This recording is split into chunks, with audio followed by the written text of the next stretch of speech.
Chaser, you are the featured speaker next week. It's next Thursday, the Men's Group Against Cancer charity dinner, huge event every year. Give us a sneak peek a little bit about your speech, and remind me, your health scare you had about 13, 14 years ago, that it wasn't cancer, was it? But you had a health scare in around, 2008?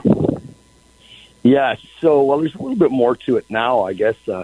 I did have a health scare. And what I'm actually going to do, I have a short video that I'm going to ask them to play, and then I'm going to go back and we're going to watch the video again. It's 2 minutes long, and we're going to watch it in about 4 segments, and I'll talk. I did have a lesion on my brain. I lost the feeling in the left side of my face and my left hand. Some will tell you I lost that while I was still playing, the feeling in my hands, but...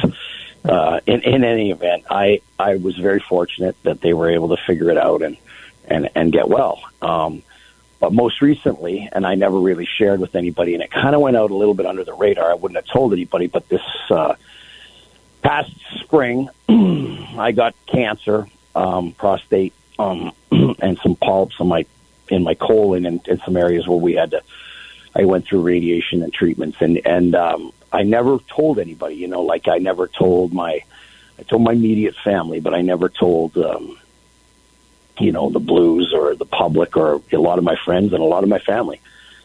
I just felt like I didn't want to have a pity party, and I was, they were going through, the playoffs were starting, and I just was like, you know what, I'm going to leave and go up to Idaho where we have our summer place, and they've got a great doctor that, is part of the, team out of Seattle that does the Community Cancer Foundation. So I was able to get in contact with them and set everything up. And I was in in Coeur d'Alene, Idaho, where they have a satellite office doing my treatment. So actually, I would never have mentioned it to anybody. But as things would have it, Gretz, Wayne's there, and he says, "Hey, you got to go and take Ray Lynn in for the final treatments and get a video." And I said, "No, I'm not doing that. She wouldn't even know how to get to I wouldn't take them. I wouldn't take her. I wouldn't take any of my family." And I'm like, no.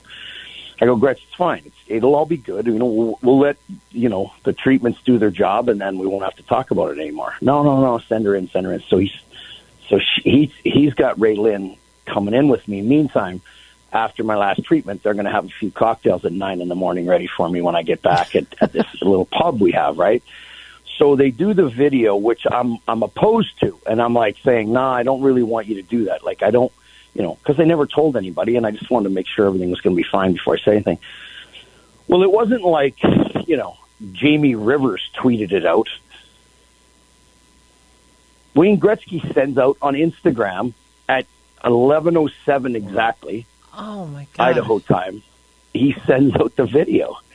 And my phone, the little Apple on the phone, just kept spinning and spinning and spinning, and I couldn't pick up my phone, and people were calling, and what the hell's going on? And of course, the people I felt the worst for were probably the Blues, because I didn't say anything, and of course, they don't know what's going on, and people are contacting them like, "What the hell's wrong with Chase?" And I felt so bad, so I called Tom Stillman, and I said, "Hey, listen," especially the way I've been treated by the team. I said, "Hey, listen, I owe you an apology. I should have called and told you." And he goes, "No." I goes, "How are you?" I go, "How are you doing?" And he goes, "Well, the question is, how are you doing?" And I said, "I'm doing good." I said, I just want to first, before I start any of this and tell you the story, I just want to apologize, because I said, I should have told you guys. I should have said, "Hey, keep it quiet. If something comes up, here's what's going on."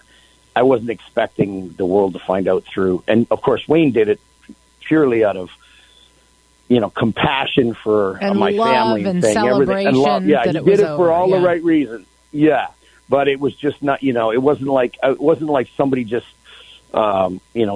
squeaked out a little tweet or whatever, and it came from Tyson Nash or whoever. It came from, Babe Ruth himself. So I had a little explaining to do to some family members and some people, including the St. Louis Blues, who I've always loved and appreciated, but I feel bad that they got kind of stuck that day. Well, we're so sorry to hear this news. We are just now finding out about this. Yeah, how's your health now?